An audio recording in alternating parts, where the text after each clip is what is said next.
వైకుంఠ ఏకాదశి నేపథ్యంలో 3 రోజుల పాటు సామాన్య భక్తులు వెళ్లే సర్వదర్శనం నిలిపివేస్తున్నట్లు టీటీడీ తెలిపింది.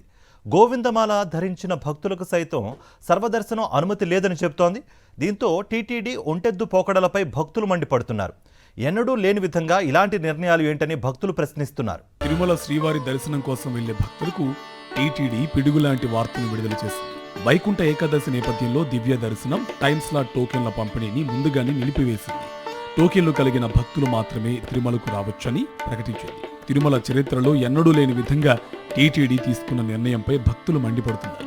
వైకుంఠ ఏకాదశిని పురస్కరించుకుని డిసెంబర్ 30వ తేదీ నుంచి 10 రోజుల పాటు తిరుమలలో వైకుంఠ ద్వార దర్శనాన్ని కల్పిస్తారు.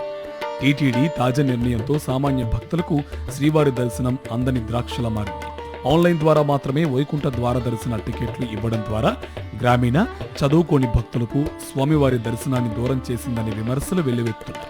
లక్కుంటేనే వైకుంఠ ద్వార దర్శనం అంటూ ఆన్లైన్ లక్కీ డిప్ విధానం అమలు చేయడంపై భక్తులు ఆగ్రహం వ్యక్తం చేస్తున్నారు. గత వైకుంఠ ద్వార దర్శనాల సమయంలో టోకెన్ల కోసం తొక్కిసలాట కారణంగా 6 భక్తులు ప్రాణాలు కోల్పోగా దాదాపు 40 మందికి పైగా భక్తులు గాయపడ్డారు. దీంతో టీటీడీ తమ చేతికి మట్టి అంటకుండా అన్ని టికెట్లను ఆన్లైన్లో ఉంచి చేతులు దులుపుకుందని, నిర్వహణ చేతకాకే ఇలాంటి నిర్ణయం తీసుకుందని భక్తులు విమర్శిస్తున్నారు. టీటీడీ తాజా నిర్ణయం కారణంగా తొలి 3 రోజులు సామాన్య భక్తులు వైకుంఠ ద్వార దర్శనాలకు దూరమయ్యారు.